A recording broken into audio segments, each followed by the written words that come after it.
जी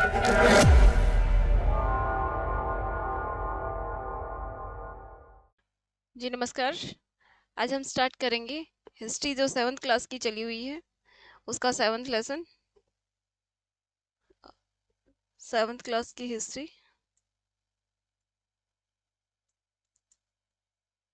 history का lesson number है 3। नाम है दिल्ली 12वीं से 15वीं शताब्दी में। मतलब दिल्ली, अब जैसे इससे पहले वाले लेसन में हमने पढ़ा था कि दिल्ली का कोई कहीं जिक्र नहीं हुआ। उसमें सारा मतलब जो हमारा साउथ इंडिया था, ये दिल्ली का मैप दिखाया गया है। जो हमारा साउथ इंडिया है या फिर ईस्ट है, वेस्टर्न है, उसका ही टोटल जिक्र किया गया था। दिल्ली के बारे में कोई कब राजधानी बना, किसने बसाया, ये मतलब कोई भी जिक्र नहीं हो पाया था। तो अब इसमें यही बताया है कि जो दिल्ली के जो आसपास का एरिया है वो तोमर और जो चौहान थे उनके अधीन में था। और जो चौहान थे वो तोमरों पर भारी पड़ रहे थे। जो चौहान थे उन्होंने तोमरों को हरा दिया था। पर जो तोमरों का जो पूरा काम था ना, वो दिल्ली के इर्द गिर्द ही घूम रहा था। वहां पर जैसे उनका जो व्यापार का केंद्र है, जैसे जैन व्यापारी जो सारे समृद्धशील व्यापार के केंद्र हैं, मंदिरों का निर्माण करवाना है, वो सारा दिल्ली के इर्द गिर्द ही घूम रहा था। अब दिल्ली की जैसे 2-3 जगहों के नाम बताए हैं। जैसे शुरू में कौन सी जगह है जो बसाई गई थी, जो कि तोमर वंश के द्वारा बसाई गई थी। सिरी है, जापना है, देली कूना है, हौज खास है।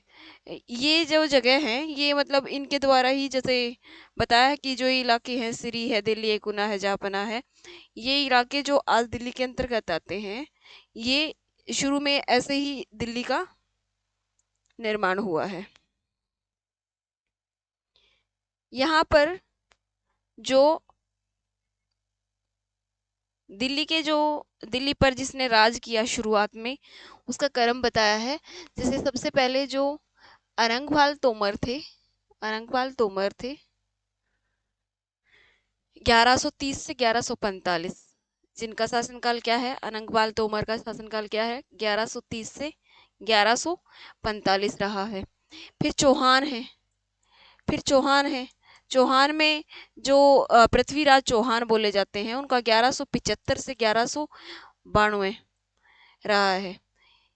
अब 1192 में कौन सा युद्ध हुआ था, किसके साथ युद्ध हुआ था, वो आप लिख सकते हो।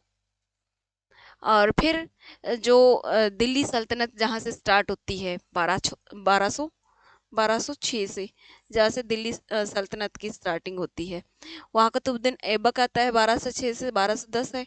1210 से 1236 को इल्तुतमिश आता है। फिर रजिया आती है, इनकी बेटी है, जो 36 से 40। फिर बलबन आता है 1266 से 1287। फिर जो गुलाम वंश है, उसके बाद आता है खिलजी वंश, जी के खिलजी आता है। फिर जलालुद्दीन खिलजी और अलाउद्दीन खिलजी, 90 से 96 और 96 से 16। ये सबसे थोड़ा काल रहा है इनका, जो वंश का हिसाब से अगर देखे जाए। अगर ये बात करें कि दिल्ली सल्तनत में सबसे छोटा काल किसका रहा है, तो खिलजी वंश का ही रहा है। फिर तुगलक आते हैं, गयासुद्दीन तुगलक है, मोहम्मद तुगलक है और फिरोज शाह तुगलक है। गयासुद्दीन तुगलक है 1320 से 1324, और मोहम्मद तुगलक है 1324 से 1351, और फिरोज शाह तुगलक है 1351 से 1388। फिर सैयद वंश है। सैयद वंश में खिजर खां का नाम दे रखा है, 1414 से 1421। फिर लोधी वंश आता है, इसमें जो 1421 से 1451, जो एक और शासक थे, अभी दिमाग में नहीं आ रहे हैं, उनका कार्यकाल यहाँ नहीं दिया है। फिर लोधी है 1451 से 1479, और 1479 से 1526 तक बहलोल लोधी के बाद सिकंदर लोधी, और फिर उनका दिया नहीं हुआ है। ये कुछ मतलब कुछ मेन मेन दिए हैं यहाँ पर, सारे टोटल नहीं दिए हैं। इनका कार्यकाल दिया बताया है।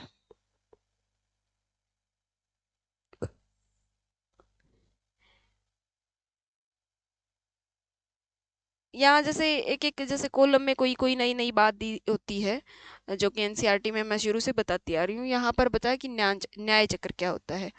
ये जो 13वीं शताब्दी में कोई इतिहासकार हैं, फकरे मुदब्बिर।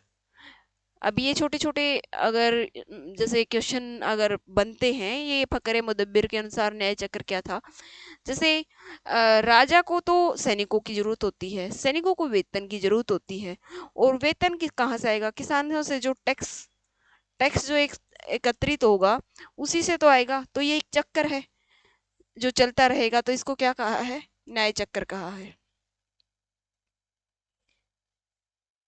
फिर 1236 में, जैसे अभी मैंने बताया था कि इल्तुतमिश जब 1236 में, 1210 से 1236 जब इल्तुतमिश रहते हैं, तो 1236 में इनकी मृत्यु के बाद गद्दी खाली हो जाती है। गद्दी खाली हो जाती है तो जो इल्तुतमिश की बेटी है रजिया, वो सिंहासन पर बैठती है। अच्छा, ये भी बताया है इसी लेसन में कि ये सभी जैसे उसके बेटे थे, उनमें सबसे योग्य शासिका थी। परंतु फिर भी वही जो लिंग भेद के कारण यहाँ पर जो ये जो लिंग भेद में बात की है, फिर यहाँ पे एक कॉलम में ये बता दिया कि लिंग भेद कैसे होता है, कि स्त्रियों और पुरुषों के बीच सामाजिक और शारीरिक संरचना संबंधी अंतर। आमतौर पर यह तर्क दिया जाता है कि ऐसे अंतर के कारण पुरुष स्त्रियों की तुलना में श्रेष्ठ होते हैं। इसको ही लिंग भेद कहा जाता है।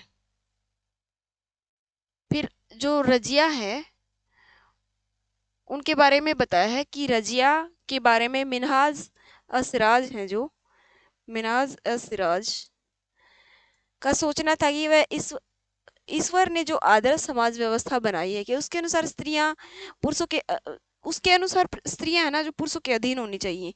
जैसे फिर एक हमारे जो तेलंगाना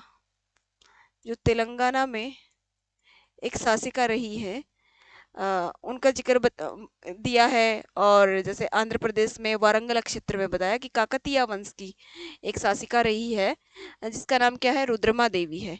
परंतु उसने है ना, जब जब भी इतिहास में इसने अपने बारे में कुछ लिखवाया है, तो वो ऐसे लिखवाया है कि जैसे वो औरत नहीं है, एक पुरुष की तरह ही अपने आप को अ, दर्शाया है। पुरुष की तरह अपने आप को दर्शाया है। इसलिए तो रजिया का व्यवहार है ना, जो इनसे, जो रुद्रमा देवी है, इनसे बिल्कुल विपरीत था। रुद्रमा देवी ने अपने लेखनों में अपना नाम पुरुषों जैसा लिखवाया है, पुरुष होने का भ्रम पैदा किया है। एक और महिला शासिका थी, जैसे एक और फिर दूसरा उदाहरण दिया जो कश्मीर में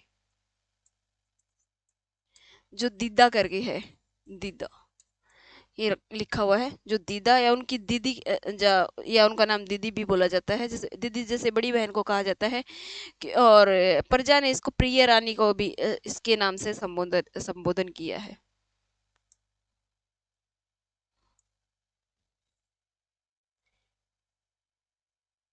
जो दिल्ली सल्तनत में क्या होता था, एक बंदगान नाम की वो होती थी, जो फारसी में बंदगान कहा जाता है। ये क्या होते थे? जो गुलाम होते थे, जैसे बहुत सारे गुलाम, जैसे गुलाम वंश में क्या होता था, बहुत सारे गुलामों को ऐसे रखा जाता था। तो वो जो शासन है उसको संभलवाने में एक राजा की हेल्प करते थे। उसको ही क्या कहा जाता है? बंदगान कहा जाता है। फिर यहाँ पर बताया है कि जो तुगलक थे खिलजी और तुगलक शासन थे, बंदगान का इस्तेमाल करते रहे हैं, और साथ ही अपने पराश्रित निम्न वर्ग के लोगों को उच्च राजनीतिक पदों पर बैठाते रहे हैं। मतलब वो जो चालीसा बोला जाता है, उसे चालीसा बंदगान बोला जाता है। उसमें निम्न वर्ग के लोगों को भी उच्च राजनीतिक उसमें पदों पर बिठाते रहे हैं। ऐसे लोगों को सेनापति, सूबेदार ऐसे पद दिए जाते हैं। इनके राजनीतिक अस्थिरता भी पैदा लेकिन इससे राजनीतिक अस्थिरता पैदा होने लगी, क्योंकि कुछ एक लोग फिर इनके विरुद्ध जाने लग जाते हैं, कि सोचते हैं कि मतलब एक छोटे, उनको क्यों इतने बड़े पद दिए जाते हैं। अब ये सुल्तान महमूद तुगलक के अधिकारी जन बता रखा है, कि उनके बारे में बता रखा है। सुल्तान महमूद तुगलक था ना, जो कि अजीज खुमार नामक कलाल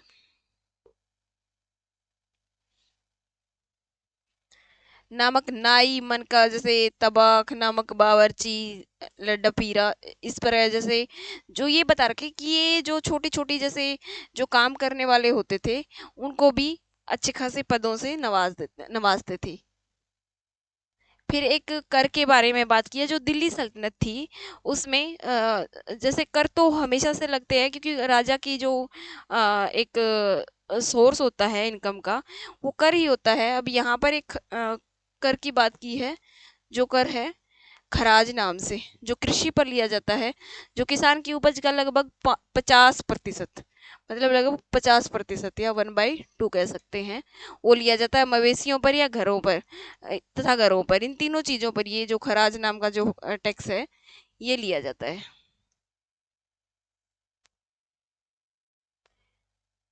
इस बुक में जो जितना बताया गया है ना, मैं उतना ही कवर करा रही हूँ। उसके आगे जब हम कोई और सीरीज स्टार्ट करेंगे, जब एसएससी वगैरह के लिए या फिर कोई और एग्जाम के लिए जब स्टार्ट करेंगे, तो हम उसमें पूरा कवर करेंगे।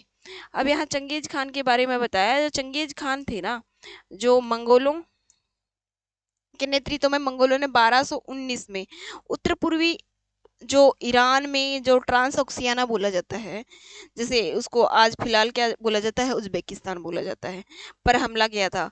इसके शीघ्र बाद यह दिल्ली सल्तनत पर धावा झेलना, जो क्या बोलते हैं, दिल्ली सल्तनत है, जो दिल्ली सल्तनत है जो दिल्ली सल्तनत है, उस पर बहुत सारे मंगोलों के आक्रमण हुए हैं।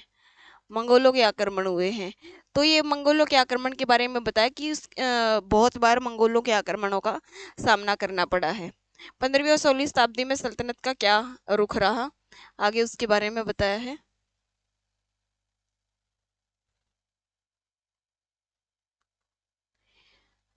जब मुगल सल्तनत, मुगल काल कह सकते हैं, जब चल रहा था, जिसको हम कह सकते हैं 1200 नहीं सॉरी 1526 से लेके 1857 की क्रांति तक, ये जो मुगल काल जो चल रहा था, इसके बीच में कुछ एक साल एक और राजा जो सूरवंश के राजा रहे हैं, शेरशाह सूरी ने बिहार में अपने चाचा के एक छोटे से इलाके के प्रबंधन के रूप में काम शुरू किया था। अपने चाचा के साथ आगे बढ़कर उसने इतनी उन्नति की कि मुगल सम्राट जो हुमायूं थे, जो सेकंड नंबर के सम्राट रहे हैं, हुमायूं थे 1530 से 1540, और 1555 से 1556 तक जो सम्राट रहे हैं, को चुनौती दी और परास्त किया। मतलब जो 1540 में और 1539 में एक चौसा का युद्ध और एक कन्नौज का युद्ध है। तो इन दोनों युद्धों में उन्होंने हुमायूं को परास्त किया और अपनी जो मुगल मुगल सत्ता स्थापित थी उसको उखाड़ फेंका था, और कुछ एक सालों तक राज दिया था। वो तो उनकी जैसे कोई तोप के गोले जो फेंकते थे उनसे मृत्यु हो जाती है, और जो ये वंश था, जो सूर वंश था, इसका अंत हो जाता है। इस लेसन में बस इतना ही बताया है, टोटल यही बताया है। जय हिंद, थैंक्स फॉर वॉचिंग।